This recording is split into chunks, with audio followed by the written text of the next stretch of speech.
Bonjour à tous. Un très joyeux sabbat à chacun d'entre vous. Ça me fait plaisir d'être avec vous ce matin. Je pense que ça fait longtemps, peut-être trop longtemps, mais ça a été le fun de revenir de Lévis à Saint-Georges ce matin. Il faisait beau. On a eu le temps de parler, ma femme et moi, sur la route. Ça nous laisse le temps en masse. J'ai posé une question à Lévis, j'ai eu la réponse à Beauceville.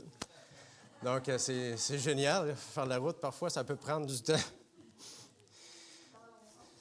Oui, il faut discuter en couple. C'est important de prendre ce temps-là. J'aime le printemps. Et à Saint-Georges, vous êtes toujours bénis. Je ne sais pas pourquoi ici, là, mais on a l'impression que le printemps arrive avant et c'est juste à 1 heure. Mais bon, c'est bien. On aimait plus l'hiver quand on était plus jeune. On accueille le printemps avec plaisir. Alors, avant de débuter, on va incliner la tête pour une courte prière. Notre Dieu, notre Père, merci encore de ta présence parmi nous. Et alors qu'on ose ouvrir ta parole et la partager, je prie pour que ton esprit soit sur moi, sur toute l'Assemblée. Et Seigneur, que ce message puisse être édifiant, puisse nous rapprocher de toi, puisse nous aider à trouver une vie équilibrée. Merci éternel de ta grâce et je prie au nom de Jésus. Amen. Est-ce que j'avais ma gourde pas loin, Caro? Ça va s'en venir assez vite. Alors un jour, une jeune femme décide de préparer un rôti. Vous savez, la grosse pièce de viande. Ah, c'est la tienne. Merci. Et son mari entre dans la maison et trouve que ça sent tellement bon. Alors, il lui pose la question en voyant préparer le rôti. Il dit « Chérie, ça fait longtemps que je voulais te demander ça, mais pourquoi est-ce que tu coupes toujours le rôti avant de le mettre dans la marmite? Ça m'intrigue. » Alors, son épouse répond « Bien, écoute, j'en ai aucune idée. J'ai toujours fait comme ça parce que ma mère a toujours fait comme ça. Alors, je coupe les bouts du rôti, je mets ça dans la marmite. Et tu apprécies ça, donc ne pose pas trop de questions. » Alors, ça reste comme ça, mais finalement, l'épouse se dit « Ouais, il faudrait bien que je sache pourquoi je fais ça. Parce que je ne suis pas en mesure de répondre à la question. » Alors, elle appelle sa mère. « Maman, ça va? »« Oui. »« Comment a été ta semaine? »« Très bien. »« Écoute, je t'appelle pour savoir pour quelle raison est-ce que tu coupes toujours le rôti? Je me rappelle que tu faisais ça. Et j'ai fait pareil. Mon mari me pose la question, j'en ai aucune idée, alors je te pose la question, pourquoi est-ce que tu coupes toujours le rôti avant de le mettre dans la marmite? Alors sa mère, vous savez ce qu'elle a répondu? J'en ai aucune idée. Alors finalement, la conversation se termine et la femme déterminée dit, il faut que j'appelle grand-maman. Parce que ma mère faisait comme sa mère, elle m'a dit au téléphone. Elle n'a aucune idée, on fait juste répéter ce qu'on a vu. Alors, elle appelle Mamie. « Mamie, comment ça va? »« Très bien. »« Comment va ton tournoi de Scrabble? T'es rendu en finale? »« Oui, ça va super bien. » Et finalement, j'avais une question pour toi. Mais pourquoi est-ce que tu coupes toujours le rôti avant de le mettre dans la marmite? Elle part à rire, elle éclate de rire au téléphone. Mais c'est parce que simplement le rôti n'entrait pas dans la marmite, que je devais le couper en morceaux. Alors finalement, sa fille répète la même chose et sa petite fille répète la même chose sans trop savoir pourquoi. Alors cette illustration, c'est un peu ce qui peut se trouver dans notre vie à bien des égards et peut-être même dans l'Église. C'est possible de faire des choses sans trop savoir pourquoi. Vous voyez ce que je veux dire? L'action n'est pas mal en soi. Il n'y a rien de mal à couper le rôti dans une marmite quand ce n'est pas nécessaire. Mais pourquoi est-ce qu'on fait les choses que l'on fait? Dans l'Église en général, et pas l'Église adventiste, mais l'Église en général, toutes dénominations confondues, on répète souvent les choses sans trop se poser la question « pourquoi? » Et parfois, peut-être, il faut appeler le pasteur. Dans l'histoire, c'était Mamie. Et il faut avoir une réponse à ces questions-là parfois, vous trouvez? Alors que l'on pose parfois des questions sur des façons de faire, certaines personnes peuvent tomber sur la défensive, vous comprenez? Parce que si on pose des questions à savoir pourquoi, derrière, il y a parfois une volonté de changer les choses. Et ça devient parfois une menace. Parce que les façons de faire s'installent avec le temps, et si on ose mettre la main là-dessus, des gens vont vous dire, écoute, on a toujours fait comme ça et ça va rester comme ça. D'autres vont peut-être sortir un verset biblique. D'autres vont peut-être sortir le manuel d'Église. D'autres vont peut-être sortir un verset d'Ellen White. Mais il faut comprendre pourquoi est-ce qu'on fait les choses, n'est-ce pas? Même si les façons de faire peuvent être très appropriées. La liturgie, par exemple, dans l'Église, est une façon très appropriée à l'Église de Saint-Georges. Mais pourquoi est-ce qu'on fait les choses comme ça? Est-ce que vous vous êtes déjà posé la question? C'est intéressant de savoir l'origine des choses et s'assurer d'une chose, c'est que ce qu'on fait provient des Écritures, n'est-ce pas? Et non des préférences d'un ou de l'autre. Alors, ces façons de faire, des fois, deviennent des habitudes. Les habitudes deviennent des traditions. Et les traditions, bien, ça devient intouchable. Vous savez ce que je veux dire? Et parfois, c'est notre cas à la maison. On fait les choses de telle façon, la chose est placée comme ça dans le tiroir et tu n'y touches pas. Je lave telle chose de telle façon, le linge est là, il faut faire ça comme ça. Et on est comme ça, on aime la routine et on aime nos façons de faire. Et en ce qui concerne l'Église adventiste, on doit avouer qu'il y a plusieurs traditions quand même qui se sont installées à travers les années, même si parfois, ça n'a rien de mal en soi. Et parfois, ça peut être un peu plus compliqué par contre. Ça peut être plus sensible même. Et c'est ce que j'aimerais vous présenter ce matin, 3 sujets sensibles de l'Église, parce que c'est un projet que j'ai suggéré aux jeunes à l'Église à Saint-Henri. De quoi est-ce que vous aimeriez entendre parler? Ils m'ont dit la tradition versus la conviction. Pourquoi est-ce qu'on fait ce qu'on fait? Alors, je veux vous présenter 3 sujets sensibles, parce que je voulais garder l'attention des jeunes jusqu'à la fin. Mais étant donné que c'est un message qui s'adresse autant aux plus vieux qu'aux jeunes, bien, je vous présente ça ce matin. Alors, on va regarder de quelle façon la tradition a impacté la réforme vestimentaire, de quelle façon la tradition a impacté la musique et de quelle façon la tradition a impacté la réforme sanitaire. Je suis sur un terrain fragile, OK?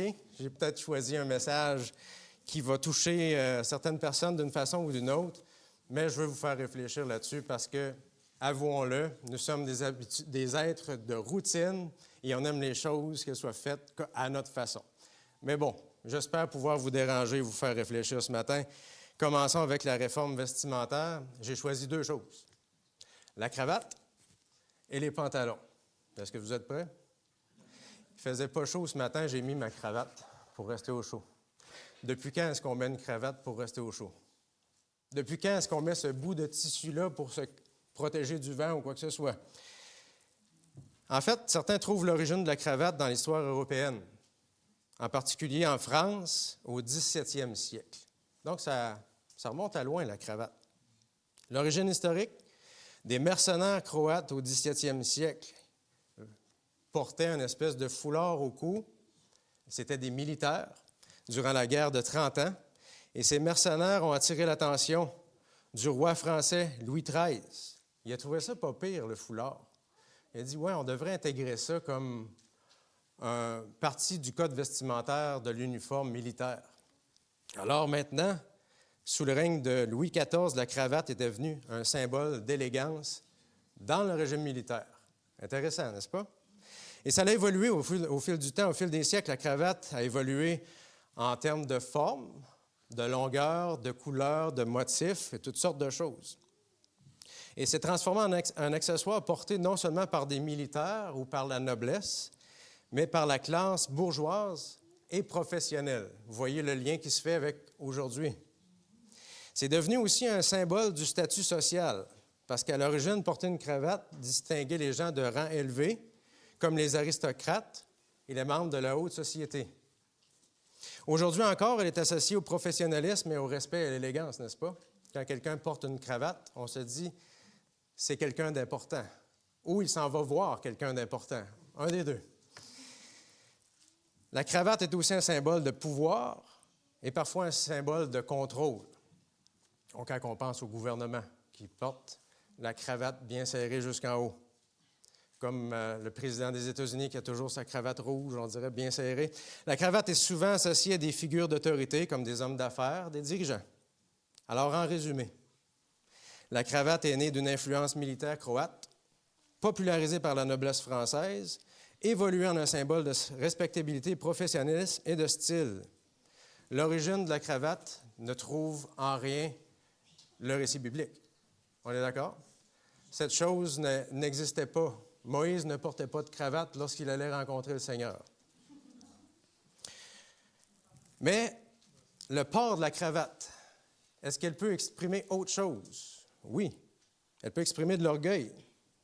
Si nous pensons que le fait d'en porter une, ainsi qu'un complet, nous rend plus dignes ou plus importants que quelqu'un d'autre, qu'est-ce que vous en pensez? Ça peut vouloir dire autre chose. Quoi qu'il en soit, en porter une ne démontre pas que nous sommes dignes ou non d'adorer Dieu. Amen? Je ne sais pas si vous partagez ce que je vous apporte. En porter une ou pas ne démontre pas que nous sommes dignes d'occuper un poste dans l'Église. En porter une ou pas ne signifie pas que l'on manque de respect à Dieu. En porter une ou pas n'est pas signe que l'on ne peut pas diriger un service de culte. Mais je vais la garder devant vous. Parce que je sais que c'est reconnu comme étant un signe de respect, le respect que l'on doit à Dieu, le respect que je vous dois. Mais vous voyez de quelle façon on peut avoir des choses qui n'ont pas une origine biblique et d'en faire quelque chose de très bien dans l'Église aujourd'hui. Amen? À nous d'analyser notre cœur sur la raison pour laquelle on porte ce que l'on porte ou ce que l'on ne porte pas, parce que Dieu, comme dans 1 Samuel 16, dit au verset 7, « L'Éternel dit à Samuel, « Ne prends point garde à son apparence et à la hauteur de sa taille, car je l'ai rejeté. L'Éternel ne considère pas ce que l'homme considère. L'homme regarde à ce qui frappe les yeux, mais l'Éternel regarde au cœur. » Alors, désolé, messieurs, l'Éternel ne regarde pas votre cravate, mais ce qu'il y a derrière votre cravate. D'accord? Le Dieu que j'adore regarde derrière la cravate. Et c'est tout pour la cravate. Allons avec le pantalon. Allons lire Deutéronome, chapitre 22. Deutéronome, chapitre 22. J'ai mis un petit... Et le verset 5. Deutéronome 22, verset 5. « Une femme ne portera point un habit d'homme, habillement d'homme, et un homme ne mettra point de vêtements de femme, car quiconque fait ces choses est en abomination à l'Éternel, ton Dieu. » Alors, peut-être que je vous apprends, peut-être pas, que ce texte a été utilisé longtemps pour faire dire que les femmes ne devraient pas porter de pantalon. Est-ce que c'est la première fois que vous entendez ça? Non? Plusieurs ont utilisé ce texte-là. Inacceptable pour les femmes de porter de pantalon. Plusieurs théologiens se contredisent d'ailleurs sur ce texte. Certains prétendent que cela a à voir avec le travestisme qui avait lieu lors de cultes païens. Et lorsqu'on parle d'être travesti, ça veut dire je suis un homme et je m'habille dans le sexe opposé comme une femme et je fais ce genre de choses à l'intérieur d'un culte à une divinité. Et les femmes faisaient la même chose en se transformant en hommes.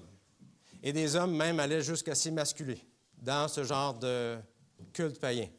Alors, si c'est bien le cas, Dieu est en train de dire à son peuple, faites des bons choix dans le type de culte que vous allez participer. N'entrez pas dans ce genre de culte où vous jouez à la femme ou à l'homme. Restez tel que vous avez été au départ. C'est-à-dire Dieu créa l'homme et la femme. Voilà ce que le texte dit. Il présente les deux sexes comme si c'était un retour à la Genèse. Donc, vous trouvez ici que ce n'est pas quelque chose qui est exclusif aux femmes, puisque les deux sexes ont été mentionnés. On ne peut pas dire que ça concerne les femmes et les pantalons. Mais ça va plus loin que cela, que le type de culte en question. Oui, vous remarquez que le mot « pantalon » n'est pas dans le texte. Avez-vous remarqué? Ça parle de vêtements. OK. Alors, il y a deux raisons pourquoi que le mot « pantalon » n'est pas dans le texte. La première, c'est parce que ça ne parle pas de ça. C'est simple. Et la deuxième, c'est que, je vous fais une confidence, gardons ça ensemble, mais Moïse n'avait pas de pantalon dans sa garde-robe. Et son épouse non plus. Alors, on ne peut pas parler de choses hors contexte pour amener ça dans un contexte complètement différent. Et c'est ce qu'on va regarder un peu plus profondément cet après-midi, si vous êtes là. Si vous n'êtes pas là, je vous en tiens pas rigueur, il fait beau dehors, profitez-en. Si vous êtes là, tant mieux, sinon ce sera enregistré. Alors, vous comprendrez aussi qu'on est loin du conseil exclusif aux femmes, comme je disais tantôt. Lorsqu'on regarde un texte, regardons tout ce qu'il y a dedans. Alors, tout ce qui porte à confusion, finalement, l'enseignement qui est là, tout ce qui porte à confusion n'est pas acceptable et ça va au-delà de la culture, puisque Dieu fait référence à la création. Alors, si au Québec, la culture et la mode poussaient les hommes à porter une mini-jupe et un gilet bédaine, les chrétiens devraient s'abstenir. On est à la même place. Les principes bibliques devraient nous ramener à quelque chose de plus équilibré. Quoique j'ai fait un voyage en Polynésie et les hommes portaient des jupes. Et c'est masculin là-bas. Et d'ailleurs, j'ai eu plein d'hommes qui m'ont embrassé sur les joues. À la fin du mois, j'étais presque habitué. Il faut comprendre ce qui est masculin, ce qui est féminin, ce qui est culture et tout. Ici, au Québec, c'est une chose. Ailleurs, ça peut être autre chose. Il faut comprendre que des principes vont voyager à travers le monde et vont voyager aussi à travers le temps. Il faut coller à ces principes-là. En 2025, au Québec, existe-t-il des pantalons féminins qui peuvent être portés par des femmes pour faire en sorte qu'on ne va pas penser que la femme en question est en train d'essayer de jouer au travesti? Qu'est-ce que vous en pensez? Poser la question, c'est y répondre. Ces pantalons, s'ils étaient portés par contre par des hommes, ce serait vraiment bizarre. Amen. Merci Seigneur. Ce principe est complexe, mais chacun devrait prier, rencontrer le Seigneur pour dire, Seigneur, je veux bien te représenter en tant qu'homme ou femme que tu m'as créé de telle façon, et je veux que ce soit clair dans la tête de tous que je vais rencontrer, que je suis un homme ou que je suis une femme. Point final. Merci Seigneur pour ces principes qui sont simples. Et ne les tordons pas pour faire sentir mal ceux que l'on rencontre qui ne font pas exactement ce que l'on voudrait qu'ils fassent. Et d'autres principes, il y en a d'autres. Dans 1 Timothée 2, 9 et 10, vous avez déjà lu ce texte, puis peut-être qu'on peut prendre le temps de le lire. 1 Timothée 2, 9 et 10. Et ce sera la fin du premier point de la réforme.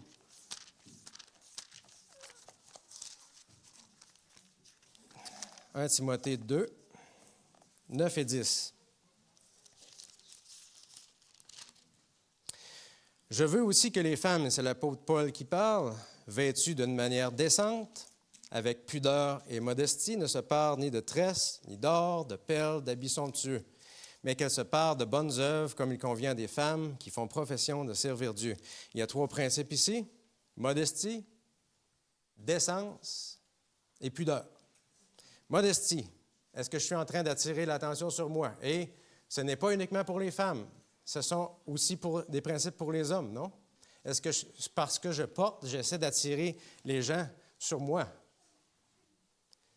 Premier point de Paul. Deuxième, décence. Est-ce que la façon que je vais me vêtir est appropriée pour l'endroit où je vais? Je ne fais pas un changement d'huile en complet. Et le dernier, la pudeur. On cache ce qu'on a à cacher. Il y a quelque chose qui est réservé pour le couple et le Seigneur nous invite à en tenir compte parce que Dieu investit sur le mariage.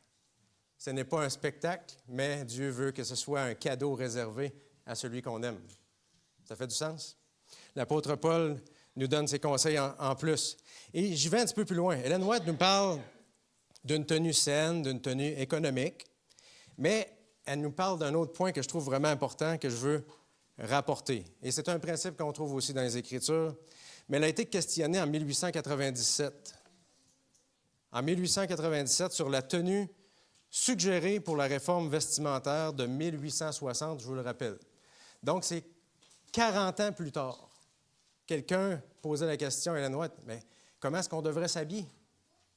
Est-ce que la tenue vestimentaire que tu as eue la vision en 1860 est toujours applicable. Qu'est-ce qu'on devrait faire avec ça? De quelle façon est-ce qu'on devrait le faire aujourd'hui, qui était 40 ans plus tard? La réponse de la prophète, le Seigneur n'a pas donné de style précis sur comment se vêtir et il n'a pas demandé de revenir à la tenue des années 60. Et là, je parle de 1860. Alors, ce que je comprends là-dedans, je n'attaque pas aucune dénomination en disant ça, mais on ne doit pas être des Amish du 7e jour. Vous comprenez ce que je veux dire? On peut respecter certains principes dans notre façon de s'habiller et être tout à fait en accord avec la parole de Dieu. On n'est pas obligé de rester un siècle en arrière ou un demi-siècle en arrière. Dieu veut qu'on soit des gens qui vivent en société et qui se présentent, peu importe quel genre de personnes on va rencontrer, mais selon les principes qu'on a vus tantôt. Je ne sais pas si ça fait du sens pour vous. Et ça faisait du sens pour Ellen White 40 ans après sa vision. Alors, ces principes-là sont encore applicables aujourd'hui. C'est tout pour la réforme vestimentaire. Est-ce que vous êtes prêts pour la musique? Est-ce que je continue? La musique. Il n'y a pas autant de sujets sensibles que la musique. Surtout la musique dans l'adoration.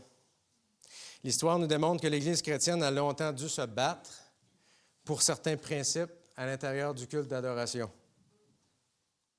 Et voici une liste d'instruments contre lesquels nous avons fait la guerre pour maintenir ce que l'on trouvait acceptable. L'instrument qui est vu aujourd'hui comme l'un des instruments les plus conservateurs est l'instrument révéré par les plus grands pieux. Savez-vous qu'il a longuement été perçu par les chrétiens comme étant inacceptable?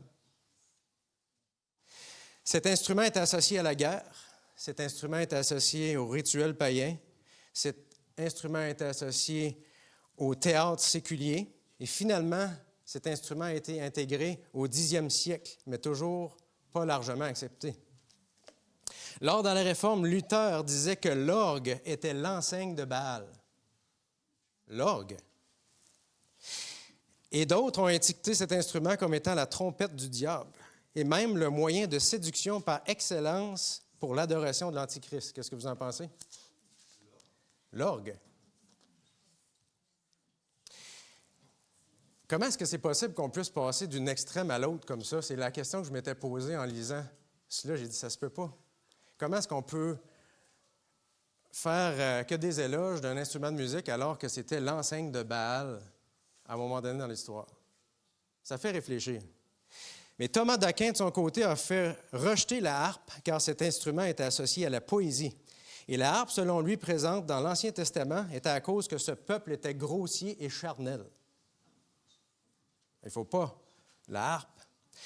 Et puisque la guerre à l'orgue et la harpe était terminée à un moment dans l'histoire, les chefs religieux attendaient de pied ferme le violon. Saviez-vous que le violon a longtemps été surnommé l'instrument du diable aussi? Et vous pouvez voir ça sur Internet. Allez voir diable, violon, vous allez voir le diable qui joue de cet instrument-là. Comme s'il allait ensorceler tous ceux qui allaient entendre de cet instrument. Mais oui, cet instrument est employé lors des célébrations publiques, de danse et même dans les bars, imaginez. À cette époque, plusieurs artistes dessinaient le diable avec un violon. Mais bientôt, un ennemi féroce était à la porte, un des plus redoutables, qui traînait dans les bars, qui traînait dans les salles pour parier et tous les lieux de mauvaise réputation. Le piano n'était rien d'autre qu'un instrument de débauche. Mais qu'est-ce que ça fait dans votre Église? Un instrument de débauche, il devrait être interdit dans toutes les églises qui se respectent. Mais le piano a finalement été admis. Mais la guitare s'est fait bloquer en même temps que tous ces hippies qui jouaient de la guitare durant les années 70, durant le grand Jesus Movement, alors qu'il y avait des milliers de personnes qui se faisaient baptiser, qui acceptaient Jésus comme leur sauveur et Seigneur, qui abandonnaient la drogue et l'alcool pour avoir une relation avec Jésus, mais on a pointé du doigt la guitare au lieu de voir l'œuvre grandiose du Seigneur à travers cette période. Et que dire d'aujourd'hui? Y a-t-il d'autres instruments à battre? Évidemment. Je n'ai pas eu besoin de l'écrire, vous l'avez dit. Est-ce que c'est un instrument diabolique? Est-ce que cet instrument posséderait les mêmes pouvoirs ensorcelants que tous les autres instruments que je viens de vous nommer ensemble? Mais ce matin, au lieu de défendre ou d'appuyer un instrument de musique, je voudrais prendre une autre direction. Parce que le but n'était pas de vous faire dire que cet instrument est correct ou non. Je vais prendre une autre direction, si vous me permettez. Je vais vous laisser en discuter. Tirons des Écritures des principes pour voir qu'est-ce qui convient à un service de culte, pour éviter de faire la même erreur, à moins que vous pensiez que c'était la bonne chose d'attaquer les instruments les uns après les autres pour se rendre compte finalement qu'on s'était trompé. Peut-être qu'on devrait prendre une autre approche. Je ne sais pas ce que vous en pensez, mais dans Psaume 96, il y a un premier principe que je vous invite à lire. Psaume 96 et le verset 1. Chantez à l'Éternel un cantique nouveau. Chantez à l'Éternel, vous tous, habitants de la terre. Premier principe simple, choisissons de la musique que la congrégation peut chanter. Ça fait du sens. Ce n'est pas nécessairement un spectacle. Le culte est une participation de la congrégation pour élever le nom de l'Éternel. Et c'est un premier principe qui est là, qui est important. À l'Église, à l'intérieur d'une adoration, on devrait avoir un culte participatif. Deuxième, Romains. Romains chapitre 10, verset 17. Romains chapitre 10, verset 17.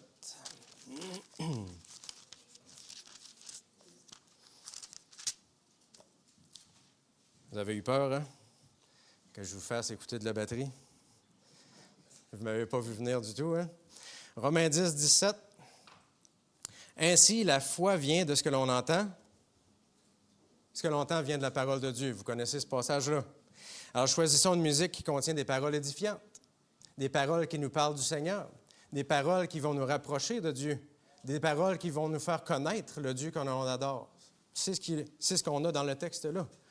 À mesure qu'on va entendre et qu'on va chanter ces choses-là, nous allons développer une relation avec le Créateur des cieux et de la terre. Amen. Hébreux 10, 22. Hébreux, chapitre 10, verset 22.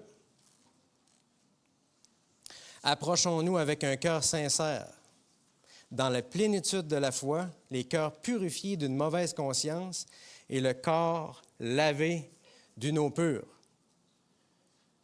Encore une fois, ça nous montre l'objectif dans ce texte-là. L'objectif de la musique n'est pas nécessairement uniquement de nous faire vibrer ou de nous donner des émotions, mais d'établir une relation avec le Dieu créateur, et c'est ce que l'on retrouve dans 10, 22. Mais il y a aussi un autre principe que je veux vous amener concernant la musique, parce qu'en dehors du culte d'adoration, il y a aussi notre vie. Et quelle place devrait prendre la musique? Message à la jeunesse, page 293, nous dit « Des heures ont été absorbées par la musique qui eussent dû être consacrées à la prière. » Ça remplit le temps qui devrait être consacré au service de Dieu. La musique ou toute autre chose, peu importe ce qui vole notre temps, ne devrait pas le faire. Toutes ces choses-là ne sont pas mal en soi. Même, on peut écouter de la très bonne musique, mais elle peut voler le temps de prière ou ce temps de communion ou de service avec Dieu, alors que Dieu dit « Faites attention, même à travers les bonnes choses, si vous écoutez le style de musique que vous pensez qui est parfaitement adapté au principe, vous pouvez vous faire voler du temps avec Dieu. » Il y a un principe important là, qui s'applique à la musique. Et je pourrais vous parler du répertoire adventiste aussi, hymnes et louanges et compagnie, mais d'une façon sommaire, vous comprenez que le livre Hymnes et louanges n'est pas descendu du ciel comme le livre des Mormons. On peut sortir en dehors de Hymnes et louanges. Il y a beaucoup de chants qui sont adaptés et qui vont élever la gloire du Seigneur. Parfois, on a peur d'aller plus loin parce qu'on se dit « Qu'est-ce qu'il y a là-dedans? » Mais si vous regardez qui sont les auteurs de les hymnes et louanges, vous allez vous rendre compte qu'il n'y a pas beaucoup d'adventistes là-dedans. Hein? Et pas tous des chrétiens non plus. Mais ce n'est pas nécessairement mauvais en soi parce qu'on en fait un bon usage. L'origine n'est pas une façon de discréditer les choses pour un culte. Mais regardons peut-être, est-ce qu'il y a autre chose qui peut s'adapter très bien dans un service de culte et faire en sorte que peut-être les plus jeunes vont y trouver plus leur place, vous comprenez ce que je veux dire, tout en respectant les principes bibliques. Faisons des choix éclairés, non sur la tradition, non sur les préférences des uns et des autres, mais sur des principes bibliques clairs qui vont renforcer nos services de culte et notre relation avec Dieu. Et je suis déjà rendu à mon 3e point. Vous avez survécu à 2, on peut y aller avec 3. Réforme sanitaire. Et là, ce que je vais vous apporter, j'ai toutes les citations. Je ne prendrai pas le temps de toutes vous les lire, mais ça provient entre autres d'un livre, un médecin adventiste, Mervyn Hardinge, qui a écrit un livre qui s'appelle « Drugs, Herbs and Natural Remedies ». Ça a été publié par la Review and Herald. Et si vous voulez avoir les citations après, venez me voir, je vais vous les donner. Alors là, je suis sur le point de vous décrire la mort du premier président des États-Unis, qui s'appelait George Washington. Et pourquoi je vais faire ça? Pour vous aider à comprendre c'était quoi les pratiques médicinales à l'époque d'Ellen White aux États-Unis. D'accord? Alors, je vais lire un texte dans son contexte historique. Et après, on va faire l'exercice d'aller lire un passage des écrits d'Ellen White pour comprendre ce qu'on vient de lire. D'accord? Alors, ça va comme suit. Le vendredi 13 décembre 1799, George Washington, fut exposé à une pluie froide. Au cours de la nuit, il eut une fièvre violente avec des douleurs dans le haut de la gorge, des difficultés à avaler et une légère toux. Une fièvre et une respiration difficile suivaient la fièvre, suivaient son malaise, on va dire. Washington, qui croyait au bienfait des saignées, vous savez c'est quoi les saignées? On évacue. A fait venir un seigneur, S-A-I, OK? Pas S-E-I. Quelqu'un pour te faire saigner. Le seigneur du quartier est venu voir George Washington qui lui a prélevé environ 13 onces de sang, 370 millilitres. Vers 11 heures samedi matin, son propre médecin est arrivé. Il décide de faire venir 2 consultants qui arrivent en fin d'après-midi. En attendant leur arrivée, il saigna Washington à 2 reprises. Donc, ça fait 3. L'histoire ne précise pas la quantité de sang qui ont été prélevés lors de cette 2e et 3e saignée, mais font état de 2 saignements abondants. Il a également donné à l'ancien président 2 doses de calomel. Pour ceux qui ne savent pas c'est quoi, c'est un poison qui vous purge les intestins et vient souvent avec des saignements. C'est un traitement combiné de l'époque.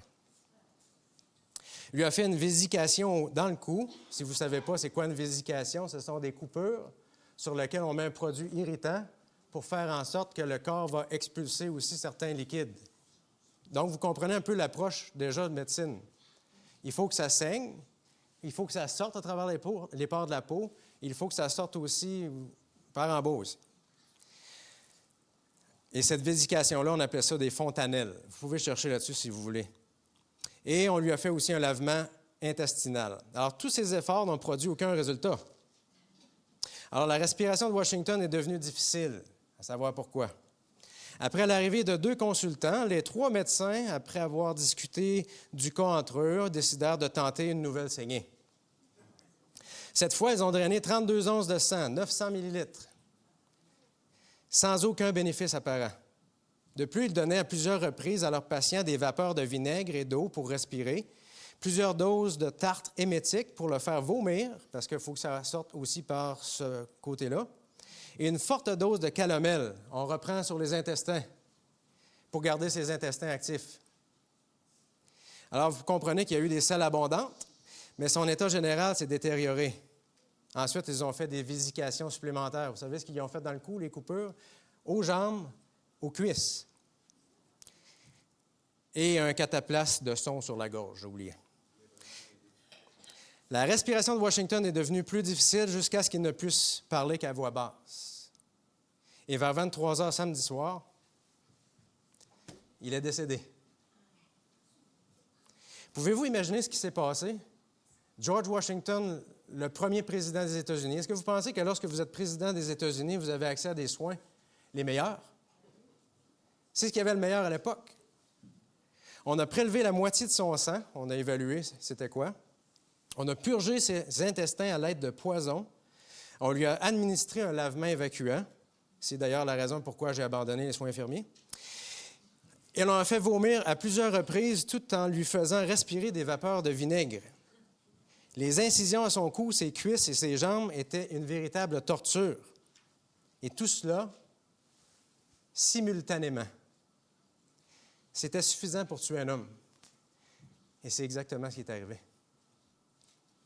Alors voilà les meilleurs traitements que vous pouviez recevoir de la part des médecins au jour où Ellen White vivait.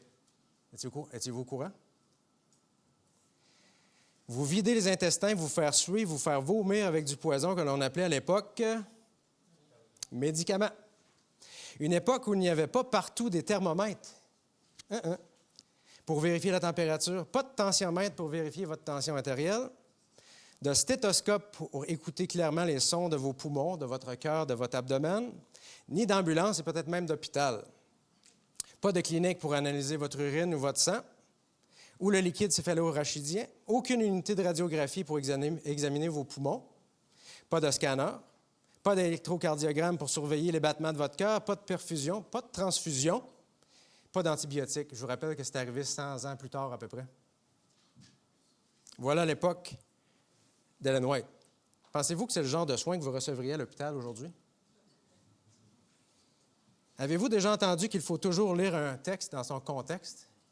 C'est ce qu'on vient juste de faire, lire dans le contexte historique. Voilà ce que signifie lire un texte dans son contexte historique. Et j'aimerais relire un passage avec vous d'Ellen White, tiré de Messages choisis, volume 2, à la page 515, paragraphe 1. Écoutez ce qu'elle dit et pensez à ce que je viens juste de vous lire. Les médecines infiniment variées qui sont sur le marché, 1840, pour lesquelles on fait une publicité tapageuse, annonçant ces nouveaux médicaments comme capables de cures merveilleuses, tuent des centaines de malades. Il n'y a pas juste George Washington qui y est passé. Pour qu'elles guérissent, les malades manquent de patience et sont prêts à prendre n'importe quelle médecine, même très puissante, sans rien connaître de la nature de cette potion. Toutes les médecines qu'ils absorbent rendent la guérison plus difficile. Vous avez vu la détérioration du président? La respiration de plus en plus difficile. Écoutez, c'est impossible de sortir d'une chose pareille. Leur état empire sans cesse et ils meurent finalement. Il y en a qui veulent de ces médecines à tout prix, qu'ils prennent ces mélanges nocifs et ces poisons mortels. Poisons mortels. Variés selon leur propre responsabilité. Alors, comprenez-vous mieux pourquoi, de quoi parle la prophète? Ça devient un peu plus clair quand on lit un texte dans son contexte historique, vous ne trouvez pas? Et comprenez-vous mieux l'urgence de proclamer un message de la santé à cette époque? C'était urgent. Comprenez-vous mieux l'importance d'avoir un meilleur style de vie? Parce qu'à cette époque, tomber malade, ça voulait dire que tu peux mourir. Il y a de très fortes chances. Et imaginez, on vous conseillait de boire de l'arsenic pour guérir de votre soif excessive. Ce n'est pas le genre de conseil qu'on a beaucoup aujourd'hui, hein? En 2025, certains peuvent condamner le fait d'avaler une Tylenol. Mais vous comprenez pourquoi ce sujet est sensible et profondément affecté par la tradition. J'appelle ça parfois de la déforme sanitaire et non de la réforme sanitaire, si je peux me permettre. Ellen White elle-même répondait à certaines personnes ce qu'elle considérait, Ellen White même, comme poison versus comme médicament. Dans Messages choisis, volume 2, à la page 279, Ellen White dit qu'elle pourrait donner une longue liste de médicaments prescrits. Et si c'est prescrit, ça veut dire que ce n'est pas dans le champ qu'on les récolte. D'accord? Une longue liste de médicaments prescrits par les médecins qui sont inoffensifs de la bouche du prophète. Une longue liste. Et qu'il serait un grave manque de sagesse que d'entrer dans une controverse sur ce sujet. Alors, quand on parle de ce sujet-là, on devrait faire Très attention. Et là, je vais vous secouer. Êtes-vous prêts? Je vous donne 9 médicaments qu'Ellen White a soit pris elle-même ou qu'elle a conseillé de prendre à certains individus. Et je vous rappelle que la réforme sanitaire a eu lieu en 1863. D'accord? Donc, les conseils que je vous donne sont arrivés au moins 20 ans plus tard. Le message a mûri. Ellen White comprenait très bien le message. Si vous souffrez de mal de mer, qu'est-ce qu'elle conseillait?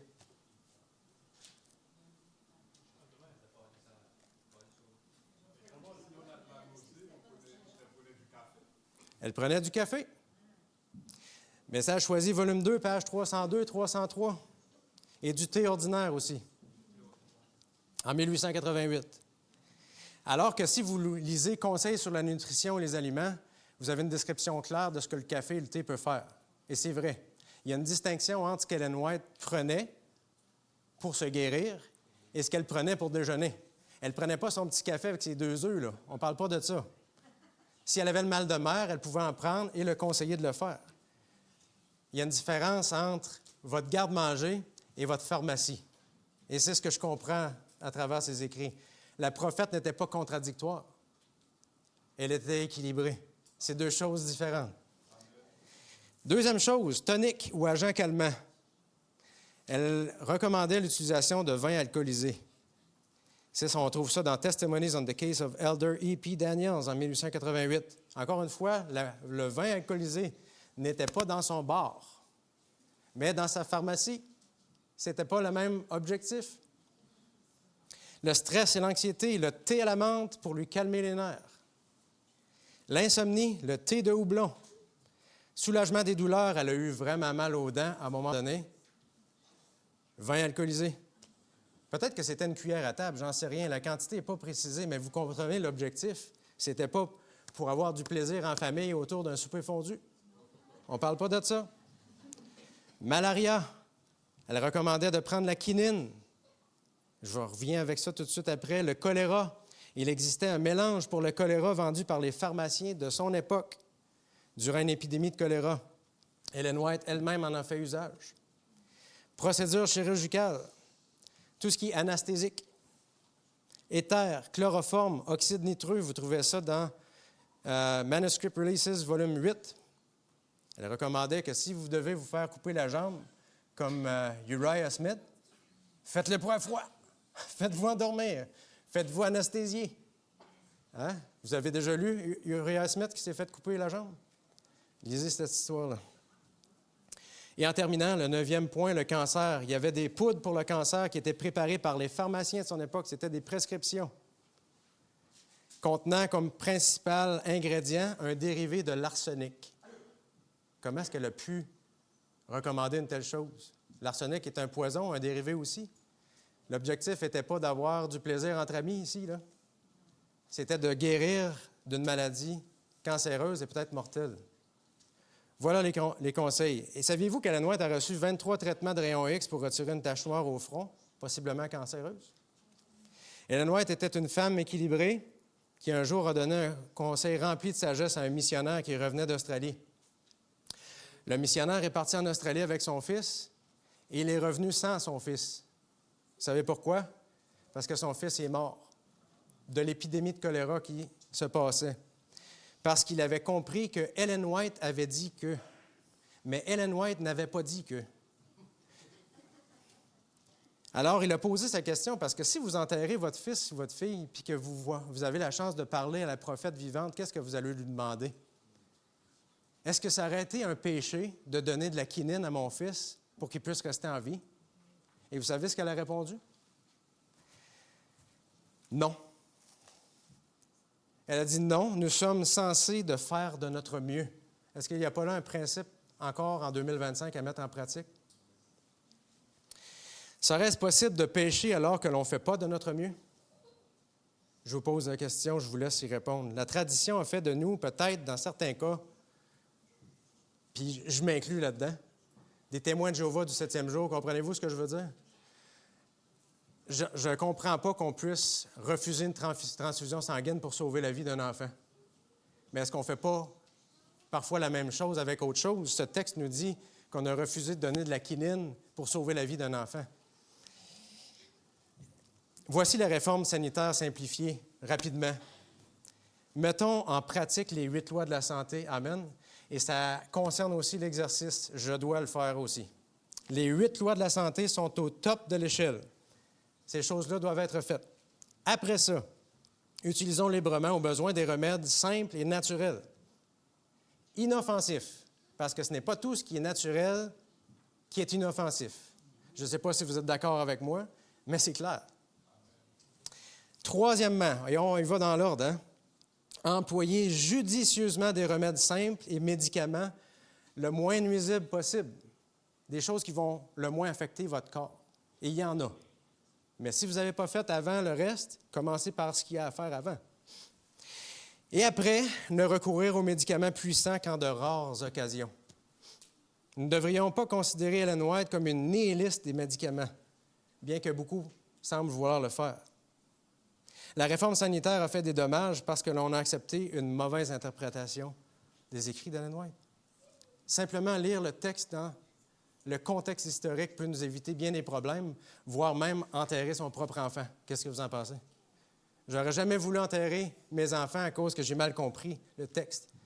Peut-être que je vous partagerai quelque chose qui aurait pu m'arriver de la même nature, parce que j'avais mal compris les écrits.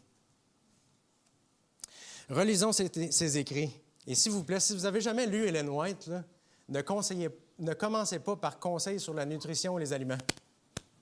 Ne commencez pas par ça. Commencez par vers Jésus. Qu'est-ce que vous en pensez? Rencontrons le Sauveur qui a donné le message de la réforme sanitaire d'abord. Lisons Jésus-Christ aussi. Commencer Ellen White par conseiller la nutrition et les aliments, ce serait l'équivalent de commencer à lire la Bible pour la première fois en lisant Lévitique chapitre 11. Ça ne fait aucun sens. Lisons l'Évangile de Jean d'abord et ensuite les Évangiles. Quelque chose qui nous permet de rencontrer notre Sauveur et Seigneur. Redécouvrons la prophète telle qu'elle est. Une femme équilibrée, une femme humaine, une femme remplie de sagesse et les magnifiques conseils inspirés que l'Église a reçus. Relisons, mais autrement. Et on va regarder ça cet après-midi si vous êtes là. Alors, couper les bouts du rôti ne peut ne pas avoir beaucoup d'impact, mais ça peut être une question de vie ou de mort aussi. Que ce soit la réforme sanitaire, la musique ou la réforme vestimentaire, peu importe le sujet que l'on trouve dans les Écritures. Lorsque l'on étudie les Écritures, le seul fondement sur lequel sont basées les 28 croyances de notre Église, OK? Le seul fondement, c'est les Écritures. Ellen White n'est pas là. Ellen White a eu des visions pour les ministères et non pour nos croyances. Nos croyances reposent toutes, les 28, sur les Écritures. Et si on lit les écrits d'Ellen White aussi, apprenons à trouver des principes qui ne meurent jamais. Des principes qui traversent l'histoire, qui traversent les cultures. Des principes qui transforment nos vies pour le mieux. Des principes qui nous amènent vers une vie équilibrée. Des principes qui démasquent la tradition des hommes et nous dirigent vers des messages célestes et authentiques. C'est ma prière pour chacun d'entre nous. Amen.